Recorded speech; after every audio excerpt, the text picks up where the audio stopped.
evening, everyone. It is great to have you with us for Saints Tonight here on CST with my Super Bowl champ, Scott Shanley. I'm Victor Howell. Well, what a ride from worst to first through, what, 6 or 7 weeks of the season after that 0-2 start. That seems like a distant memory. You had this game circled on the schedule. We talked about it this morning. We'll talk about it a little later in the program. But sometimes preparation, luck, opportunity, the stars align. Saints took advantage of it. Now they come out 4-2 and find themselves tonight, Scott, sitting on top of the NFC South. Yeah, completely different team. And you thought after an 0-2 start, you thought, here we go again. What am I going to do on my Sundays to keep myself busy? It's the same thing we've seen the last 3 years. But this team, they really turned the corner when they went on the road and beat a Carolina team at the time who we didn't know how good they were. We find out they're a pretty good team. But they've turned that corner since Carolina today. I know Aaron Rodgers wasn't playing up in Lambeau, but still, going on the road in a place like Lambeau Field, you're going to have to earn a victory in the NFL. And this team just continues to get better every single week. And all three phases, they take care of each other. They don't put anybody in a bad position. And that's how you improve every single week. You know, like we talked about 1 week ago, it was horrible to see the injury to Aaron Rodgers, such a star in the NFL. But when it comes down to it in this business, that's a you problem. Yep. Wasn't the Saints' problem? They just happen to be the next one on the schedule. But for Green Bay, that's a you problem. Deuce McAllister and Mike Neighbors will join us momentarily from Lambeau Field in Green Bay for reaction. But first, let's take you to Lambeau and show you how things played out this afternoon. As we showed you this morning during Saints game day, it was an ugly, wet, gray morning. They had the tarp on the field until about 10:15 this morning. Just enough time for the players to get out and start to warm up. Remember, we talked about this guy this morning, Scott, Aaron Jones. Well, this first drive for Green Bay goes 75 yards. That young man right there had 70 of the 75 yards, including this 46-yard touchdown. The other 5 yards came on a penalty. He's burst on the scene, and like we talked about in the pregame show, you got to contain this guy, especially with a young quarterback. He was stepping up for his opportunity. Saints get the ball 2nd and 9 from the 26. Alvin Kamara, he goes 24 yards. And 3rd and 11 from the 49. And it's Kamara again. Brees out of the shotgun. Finds him with a little dump off. He does the rest. It's good for 14 yards, and it moves the chains. And the Saints get all the way down. 3rd and 6 now at the Green Bay 20. So right at the doorstep of the red zone. And Brees is going to the end zone, but he short arms it. And Demarius Randall picks it off in the end zone. Now, Scott, as we look at it again, did Green Bay change defenses? Well, I think a lot of teams go cover 2 when you get down here, and they just disguise it. They made it look like it was a cover 3, and in cover 3, you usually have that seam right down the middle. They switched at the last second. The middle linebacker, who ended up being a safety or a DB here, was able to stay with him. Well, so the Saints drive the field, but they can't get anything for it. So Green Bay doesn't do anything. Back to New Orleans, 2nd and 9 from their own 21. Brees to Ginn Jr. for 40 yards. Let's take another look at this one. Ginn Jr. was having himself a day.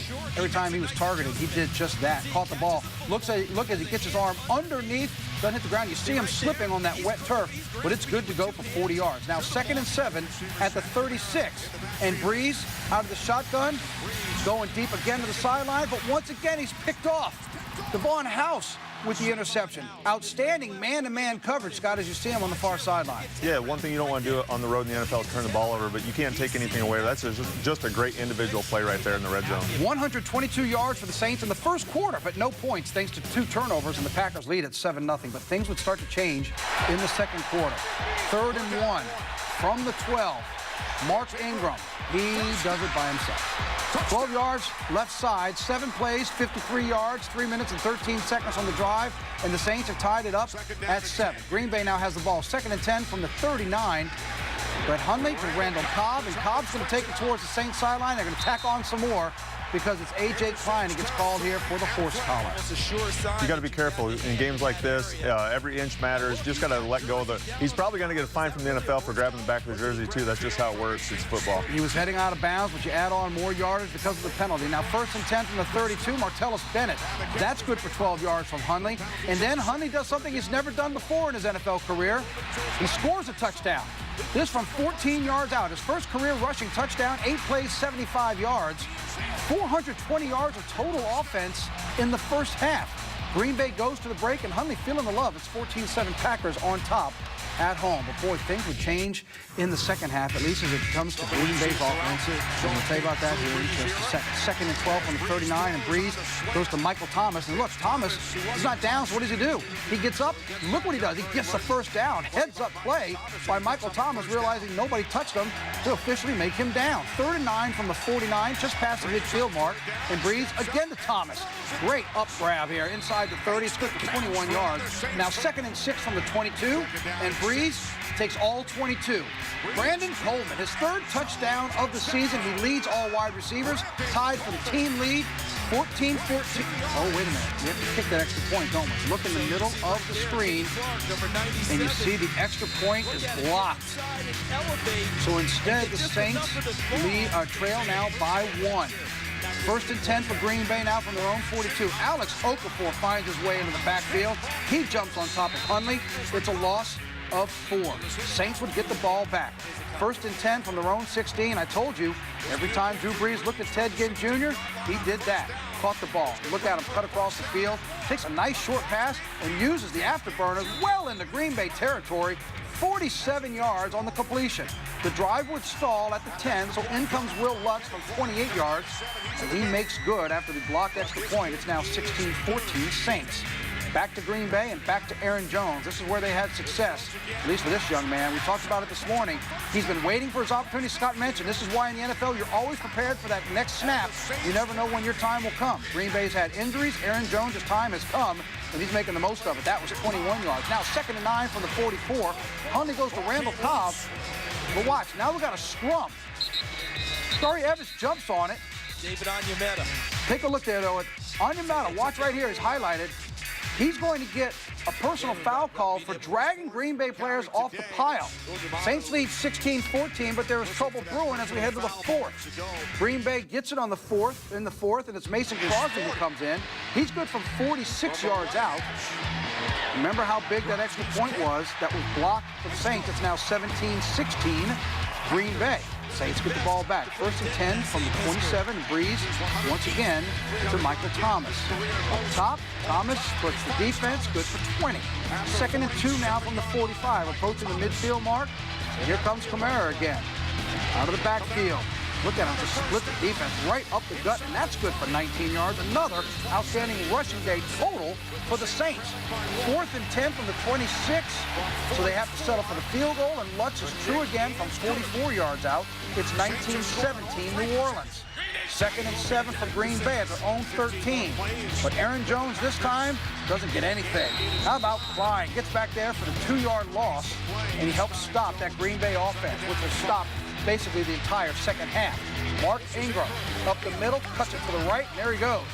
23 yards, and then there's another horse collar. He wants the call.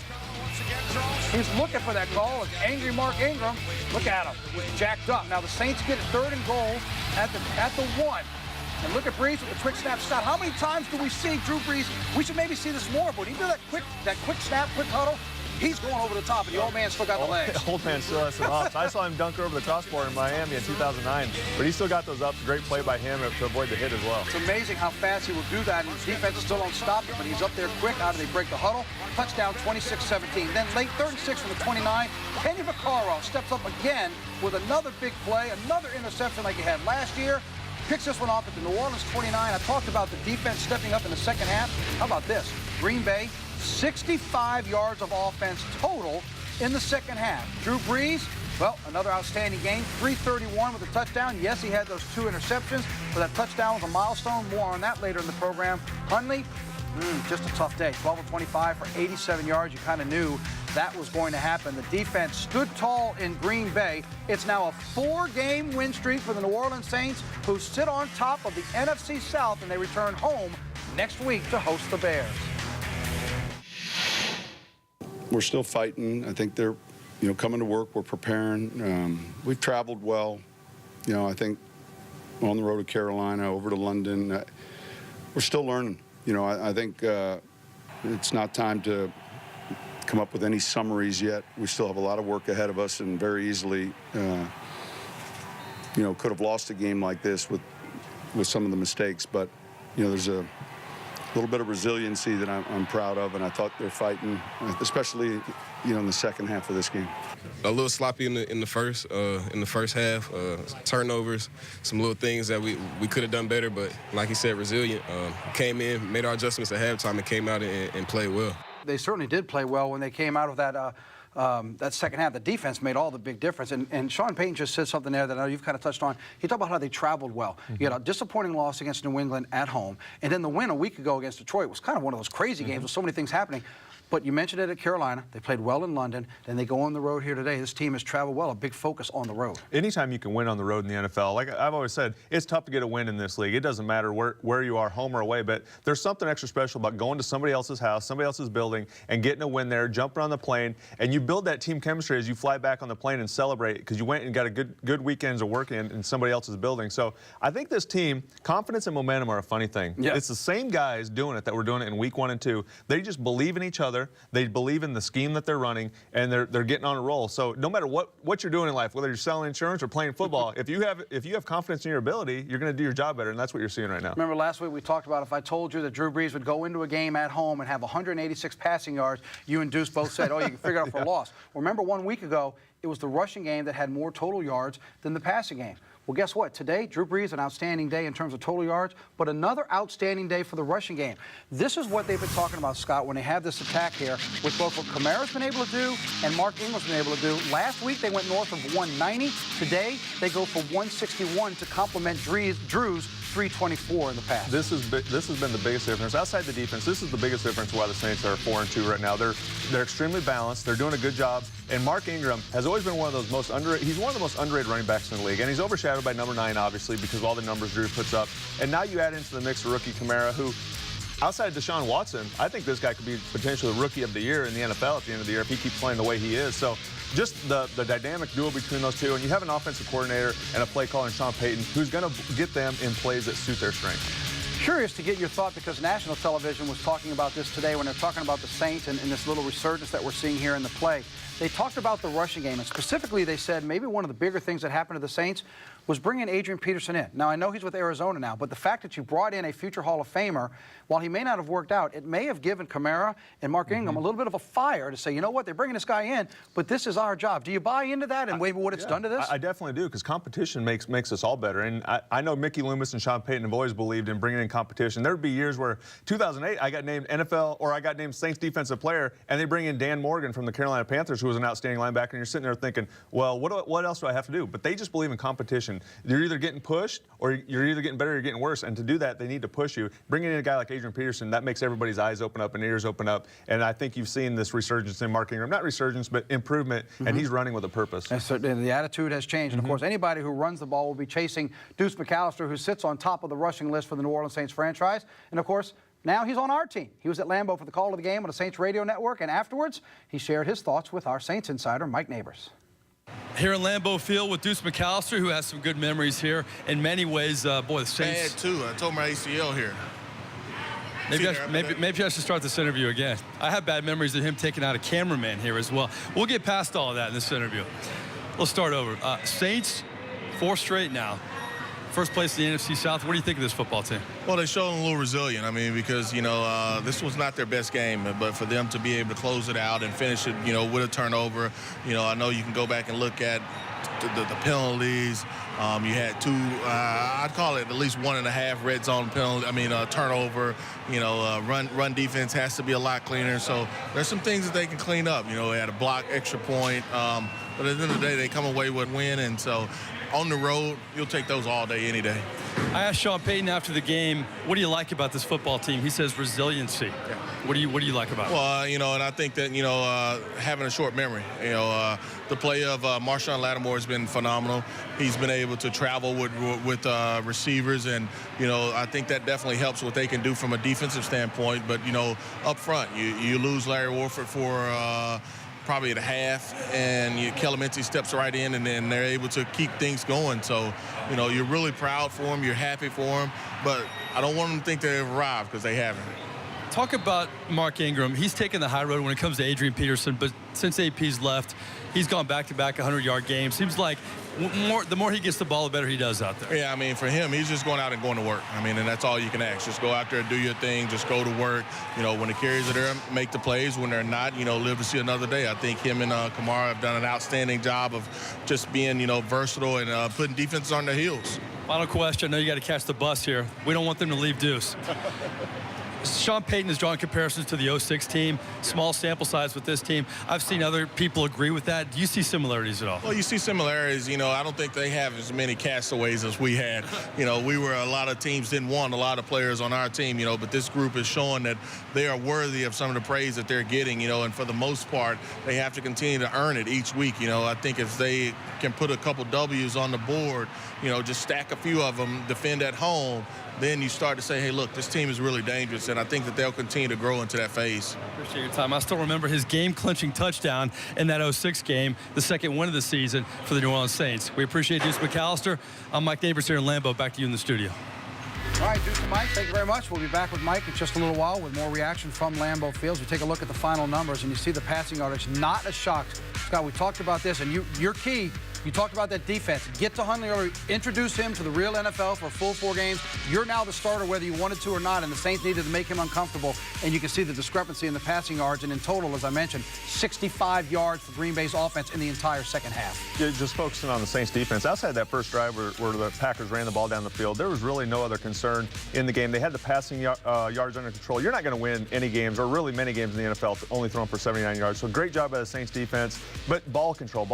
And you don't see that with the Saints offense usually. When you have that type of time of possession, you're going to win a lot of games. They did a great job of keeping the ball away from Green Bay. 25 more plays when it comes down to it in the end for the Saints offense over what Green Bay was able to run today. And we talked about the rushing numbers. Kamara was huge 1 week ago, really the entire rushing game, but he really stood out 1 week ago. Today, Mark Ingram scores another touchdown, his third. He is tied with Coleman for the team lead. That's his third of the season. Also ran for 105 yards. Here were his thoughts after the game as he talked to Mike. All right, for the second straight week, here's the guy leading the rushing attack for the New Orleans Saints, Mark Ingram. Just talk about, you know, this game's all about opportunity, and you've really made the most of your opportunities last couple weeks. Man, just trying to take advantage of all my opportunities whenever they present themselves. That's how I've been playing since forever. It's just control what you can control and take advantage of your opportunities. Be prepared when your opportunities, be prepared when your number's called, and got to continue to keep getting better, continue to improve, and continue to take advantage. Your third touchdown of the year was big in this ball game, and tell me about your celebration. Did you think about doing that leap if you scored in this game? I thought about doing the Lambeau leap, but you never know because that front row is always full of Packers fans. And I was about to walk back, and I saw 2 Saints fans right there. They were like, come on, come on. I'm like, this is my opportunity. So I went over there, and they accepted me, and I felt some people trying to push my hip down, but you know, that was pretty cool to be able to get a Lambeau leap in. To survey the land. Talk about this team. You won in different ways in this 4-game winning streak, but this one you really had to fight. And I asked Sean Payton after the game, you know, how would you describe this team? What do you like about him? He says resiliency. You agree with that, obviously. Yeah, that's a very accurate word to describe this team. Is we're resilient, we're focused, we care about each other, we fight for one another, and we believe in each other. The defense believes in us, the offense believes in the defense. We all believe in the special teams. We have guys that's buying into their job, doing their job, not trying to be Superman. Just do your job and take advantage of, you know, when the play presents itself, do your job and take advantage and make your play. So everybody make their plays when their number's called, and that's all we have to do. And finally, I know it's early, but your first place in the NFC South. How's that feel? And we're not really worried about that. There's still a whole lot of football to go. We barely played any games in our division, so we got to continue to push the pedal to the metal, continue to improve, continue to get better, because we still got, you know, a lot of games in our division left, and, you know, a lot of tough non-conference opponents. So we just got to continue to have that sense of urgency, preparing each week, and continue to improve, man. We can't get complacent. Got to keep pushing. Got to keep pushing. Mark Ingram's third touchdown here in Green Bay leads the team in that category. Back to you guys in the studio. All right, Mike, thanks. We'll be back to you in just a moment as we get set to take our first break here on Saints Tonight on CST. Coming up, we'll talk more about the outstanding defensive play, especially in the second half, and how they shut down Green Bay. And we'll take a look at the Saints' next opponent. And they faced Carolina. They were touchdown machines on defense. More on that coming up on CST. Welcome back. Saints get their 4th straight win as they get the win in Green Bay, heading home next week to host the Chicago Bears. Do you remember the turf in Green Bay and Lambeau Field being a difficult turf to run in? I'm sure you heard after the game, Sean Payton promised them pedicures if they wore the screw-in cleats, the longer cleats on the field, and with the slipping plus the rain. Well, they got the win, and now the Saints are lining up to get the pedicures. Do you remember being a tough turf at Lambeau? It is. It's a longer grass, and I think that's the one thing that's hard for guys to adjust to, because you get so used to playing on this field turf and these southern grasses that are nice and short and fast track. But you go up north and you get into some of these climates where they have to grow the grass longer to make it through the winter, and it is tough. You have to wear the 7-stud old high school screw-in cleats. And Coach Payton, if you ever heard the Super Bowl clip where he's yelling at Mike Bell about slipping on the goal line, and he finds these ways.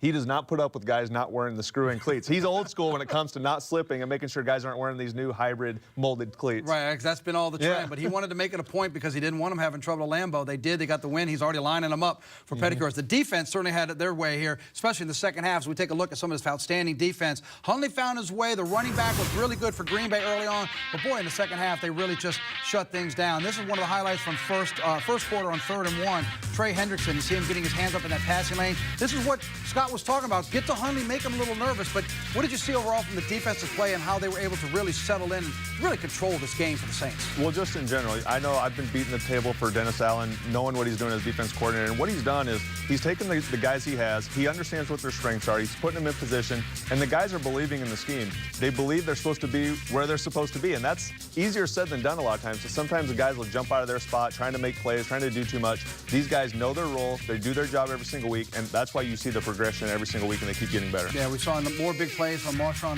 Lattimore, cornerback Marshawn Lattimore had another big day. And then A.J. Klein, and here's one with the linebackers dropping back into coverage after they chase Hundley out of the pocket. And you see him getting his hand. He's got Shanley-type hands. Look at that as he gets up there and battles for the ball and cuts it loose. As we talked about, he led the defense today. We saw some of his earlier highlights. He led the defense today with 6 tackles. Also had that tackle for loss that we showed you in the highlights. And Mike Neighbors was able to catch up with him after the ball game.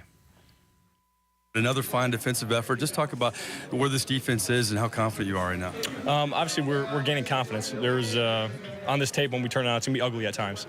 We got a lot of stuff to clean up. We talked earlier about the run game and run fits. We can't give up that many yards rushing, but it was one of those games, rainy, sloppy field, and it just came down to one-on-one battles and who's going to win. And D-line did a great job, and back 7 Kenny came up with a big play at the end of the game. So confidence going forward is great, but we just got to keep our nose to the grindstone and keep working forward. You had the young quarterback Brett Hundley in there, and he had some success running the football. Did he do anything that surprised you at all? No, I don't think so. I mean, I think he's a great quarterback, talented quarterback, and he's been under Rodgers for, 3 years now. So, I mean, he can make all the throws. He's athletic enough to run outside the pocket, and I think he'll have a bright future ahead of him.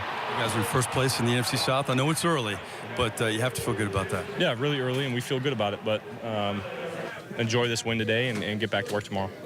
Linebacker A.J. Klein for the New Orleans Saints. I'm Mike Neighbors here in Lambeau Field. Back to you guys in the studio.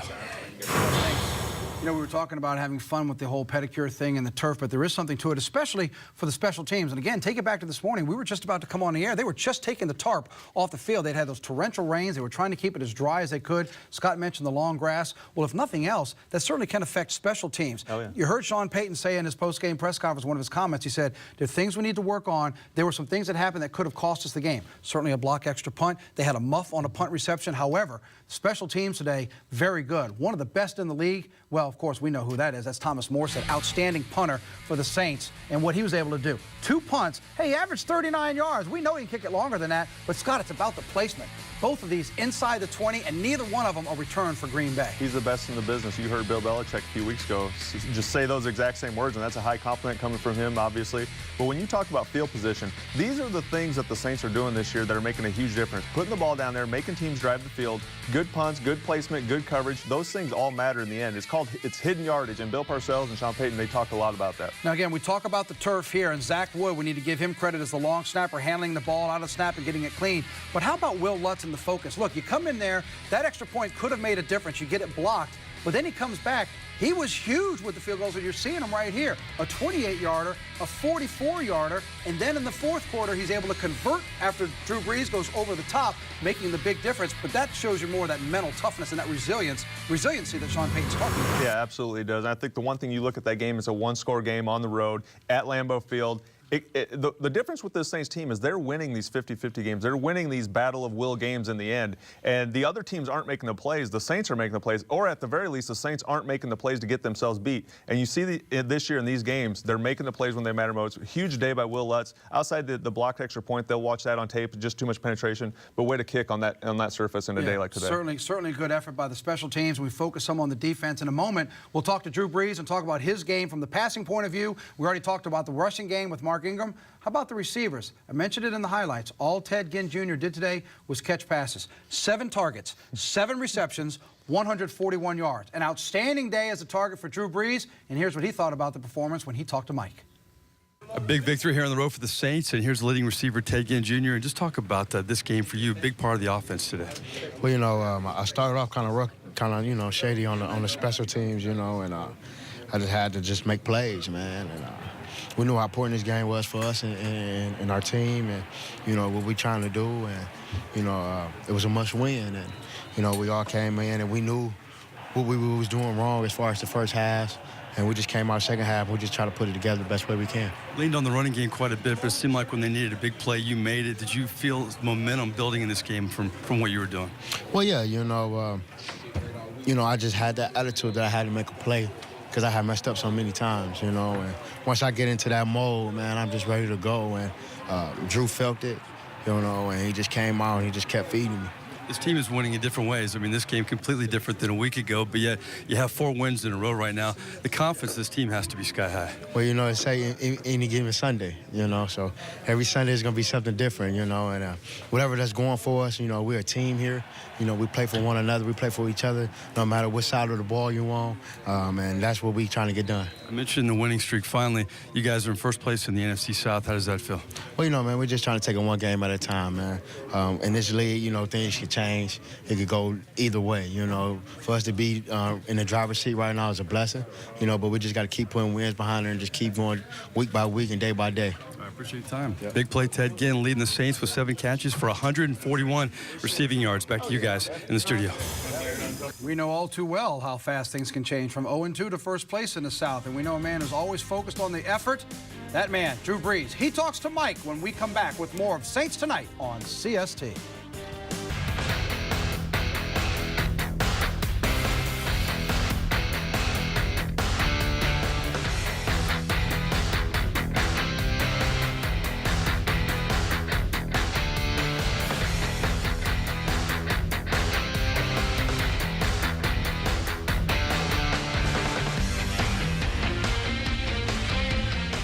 Remember this morning we showed you that the next 2 quarterbacks the Saints will face had a combined 3 touchdowns. Trubisky next week, Brett Hundley today. Drew Brees sitting up there at 498, 499, what it was for today. And then you look at the passing yards, 324 to 79. As you mentioned earlier, Scott, you always talk about a balance with rushing and with passing. But you can't go for less than 80 yards passing in this league and try to win. The Saints defense did its job with that. No, it's a passing league. We talk all the time about stopping the run, but you have to be able to throw the ball in this league to win. Unless you're going to get turnovers on defense and score on defense, and that just doesn't happen consistently every week. But this Saints team has done an outstanding job of every week figuring out what they need to do to win. You heard Ted Ginn talk about with neighbors there. Every week takes on a life of itself. You never know what type of game you're going to get. But you as a player have to be able to adjust. You as a coach have to be able to adjust, and that's what they've done so far this year. With this touchdown today, Drew Brees now has 500 in his career. Just another notch in the record book that Drew Brees is climbing up. The 4th to reach that mark, you know the names of the other. Peyton Manning, Brett Favre, Tom Brady, and now Drew Brees. 324 passing yards and the big win at Lambeau Field. Afterwards, he sat down to talk to Mike. All right, guys, here in Lambeau, the 22nd career 4th quarter comeback for quarterback Drew Brees, who joins us in a completely different game than a week ago, but it's a 4-game winning streak, and you have to be happy with another win here. Yeah, definitely. Great place to get a win. You know, listen, we knew it was going to be a hard-fought game. You know, conditions coming into it, you know, we didn't quite know what to expect, you know, but we're just going to take it as it came. You know, we knew the type of game this was going to be. You know, we knew we were going to need to run the ball effectively. We defensively, you know, play stout, you know, be ready for the big play shots from those playmaking receivers and, you know, contain the quarterback. And I think defense did a great job. You know, we didn't start this game off the way we wanted. You know, they go right down the field to score, and then we go, I think, 2 consecutive drives where I throw a pick, you know, which is not what I was anticipating. Just made poor throws on those. Was going to the place where I wanted, but just had the matchup we wanted. Just didn't make a good throw. But despite all that, we felt like, listen, we're right in this thing, and we'll just keep plugging away, and we're going to find a way. And came in at halftime, and despite the deficit, we just knew that we were going to find our rhythm, and we're going to win this game. You mentioned the tough start. You mentioned the interceptions. I asked Sean after this game, what do you like about this team? And he said resiliency. Yeah. And it seems like you agree with that. Yeah. Yeah. Listen, I think we all felt like, listen, we're going to take control of this game. And obviously you can't make too many of those mistakes. But there's a lot of things that go into winning a football game. And if you can do the majority of them well or win in those areas, then it can overcome some of the other maybe mistakes. And listen, we're great on third down. We're great rushing the football. We're great in the time of possession. I think we had for 36 minutes, which that'll win you a lot of football games, We pretty good in the red zone, and just sustained a lot of drives. Felt like we had a lot of good drives, and we're pinning them back in there into the field. Even when we weren't able to convert. So that's winning football. Grinded out game, but it seemed like when you needed a big play, Ted Ginn really helped you in this game. Listen, he played great. Came to him a lot. I think he had 7 targets, 7 catches. That's a good thing. But a lot of guys. Listen, the guys up front, O-line, they had a big task with that front, and they really did a great job. And I think just overall, I think as a skill group, those guys knew, hey, they were going to need a block downfield too for Mark and Alvin, who had great games, but also make the plays in the passing game when they were called upon. You came back. The missed extra point was looming, though, so you needed that big drive with about 8 minutes left, and you get it, and you kind of had your own Lambeau leap with the exclamation point. How big was that drive and that touchdown? It's a huge drive, because it makes it a 2-possession game. You're up 2, and now you score 7, so you can get those 9 points. That's huge in that game, just from the standpoint of how you're going to play it. And we got the ball back with the big Kenny Vaccaro interception, and you got to go get a first down, or 2 to seal the deal, which we were able to do. There have been comparisons between this team and the 06 bunch. Your head coaches made them, and you visited with the guy who was pretty prominent in that 06 team, Jari Evans, afterwards. He plays for Green Bay. Yep. Talk about catching up with him and what he's meant to you over the years. Yeah, man, it's great to see Ja. Weird seeing him in a green Packers uniform, but man, he's such a stud and continues to play at a high level. He's just one of those warriors, man. Yeah, that 06 class is a pretty special group, Streif and Colston and all those guys. There's great memories there, a lot of great memories. And that was the last time we came and won a game here at Lambeau. We've had some tough matchups with them back in 11 and 12, but good to get another one under our belt, move to 4-2, and keep the momentum going. I know it's early, 6 games down, a lot to go here. Final question. You guys are atop the NFC South right now. In first place, what does that mean? 4-game winning streak. It has to be a lot of momentum heading forward now. I'll be honest, it doesn't mean a whole lot right now.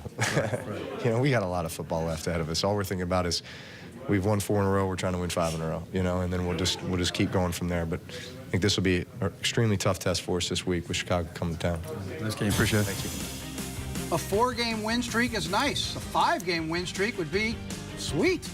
They have a chance to do that when they host the Bears next week. They were in action today against the Panthers. Highlights next on Saints Tonight. So this afternoon was a team the Saints have already faced versus a team they're about to face. Cam Newton leading his Carolina Panthers onto the field against Mitch Trubisky, who'll be in New Orleans next week, and the Chicago Bears. Interesting day today in that Chicago's offense was kind of null and void, but the result sure was interesting. First quarter, Cam Newton pitches it to Curtis Samuel. He can't grab it. It's finally picked up by Eddie Jackson. Roll Tide, hashtag. Scoops and goes 75 yards for the touchdown, and the Bears defense has him up on Carolina 7-0. Later in the first, in fact, it's Carolina's next play from scrimmage. Cam Newton sacked by Leonard Floyd. One of those days for the Carolina Panthers. Second quarter, Newton again trying to get something done inside the Bears 40. Towards Kelvin Benjamin, but it bounces up and picked up by, hashtag Roll Tide, Eddie Jackson again. This one goes for 76 yards. It's Eddie Jackson 14, Carolina nothing.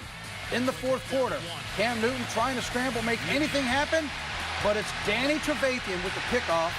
Carolina salvaged a field goal, but Chicago wins at 17-3, so they will actually come to New Orleans with a little bit of momentum. A, getting a big win. B, getting a win over a team in the NFC South. They're about to face another one in the NFC South. First of all, what's going on with Carolina? Because they look great. The Saints destroy them. Then they come back and look great. And then today, they can't get anything going. They are a roller coaster team. Yeah, they're probably the most bipolar team in the league. And I think a lot of that hinges on the quarterback play. Cam Newton has not been consistent enough every week. One week he looks like the MVP, Cam Newton. The next week he's turned the ball over like he did today. You can't go on the road against a struggling Chicago Bears team. You have a chance to go 5-2 and take control of the NFC South. They're going to look back. Those are the games you look back at the end of the season and say, how did we lose that game? Speaking of looking at games, that's something that we did a little earlier. And you see, Scott's got his favorite toy out here on television, our CST Telestrator, because we're going to focus on the Saints' schedule. And boy, this is why it's so hard to predict things earlier in the season. Remember, Scott's been underlining this week with Green Bay. We knew at 0-2 you weren't going to be able to come out. We were hoping for 3-3. Yeah. We talked about it this morning. You know you were at best 3-3. All of a sudden they come out 4-2. But let's take a look at the schedule now where the Saints sit as we start heading home with the Bears coming up. Well, I think the one thing, you look at where we are right now, 4-2, I think anybody would take that with this schedule. I don't know if anybody's played a tougher schedule to start the season. Obviously, the Dolphins aren't the best team, but these are all legitimate teams that are contenders every single year. But if I'm going to focus on the schedule from here on out, I'm going to look at just the next 4 weeks. And the thing I notice with these 4 games is three of these 4 are at home in the Dome. Those are games you have to get. Obviously, you have an NFC South opponent in here, but these are games, 3 of the 4 games coming up are at home. You got to get the crowd back into it, take advantage of that home field advantage, and get going. Well, here's what's interesting about some of these here, and we talked. That's why I said it was so tough to predict. The Bears are coming in with some momentum. Playing at Buffalo now looks to be a little more difficult. They've got some confidence. And oh, by the way, November 26th at the Rams, they just went to London and destroyed Arizona. The Rams are the real deal right now. Yeah, this game right here, you mentioned it. This Rams team, early on in the season, I wasn't a believer. They destroyed Arizona today, and Arizona's a good team. They have good players all around the field, but this Rams team on the road is going to be tough, and a lot of the season's going to depend on how you come out of these next 3-4 games at home. Are you going to take advantage of your home field advantage before you have to go on that tough road trip? One last thing as we're talking about on the schedule, and I was going to draw your attention to the game on November 5th. Why that game? Because that's the Tampa Bay Buccaneers. But why is that game so unique for the Saints in the fact that they're going to be hosting the Buccaneers on November 5th? We've already seen Carolina once. You host Tampa Bay, but why is that game kind of stand out on the schedule? Well, the one thing is we didn't see it on screen is at the end of this year it is really backloaded. NFC South opponents. You get Atlanta twice at the end of the year. Obviously the Jets are sprinkled in there. We don't know what they're going to be doing at the end of the year. But the Buccaneers, you have all these NFC South opponents at the end of the year, including the Panthers. You'd preferably like to get Atlanta right now because Atlanta's struggling a little bit, but you like to think they have the talent. Hopefully they don't figure it out in December when the Saints have to play them, but very backloaded, and it's going to be an NFC South battle to the end. Yeah, 4 of the last 5 against the NFC South. The Jets are squeezed in there right in the middle. But as of right now, it's a 4-game win streak. The Saints sitting on top of the NFC South, and the Bears come to town next weekend. And, of course, we're going to get you ready for football next Sunday. Scott and I will be here ready to kick things off on Saints game day at 10:30. Our Saints insider Mike Neighbors will join us from the Superdome. And then next Sunday night, join us for another edition of Saints Tonight. Deuce McAllister joins Scott and I here in the studio. Mike will be at the Dome with all the Saints information. Eric Ritchie goes behind enemy lines, and we'll give you full coverage of the Saints and the Bears. We'll see if New Orleans can make it 5 in a row. But right now, 4 in a row feels pretty darn good. For Mike Neighbors at Lambeau Field and Deuce McAllister, Scott Shanley, I'm Victor Howell. Thanks so much for spending your Saints game day with us tonight on Saints Tonight. We'll see you next week right here on CST. Good night, everybody.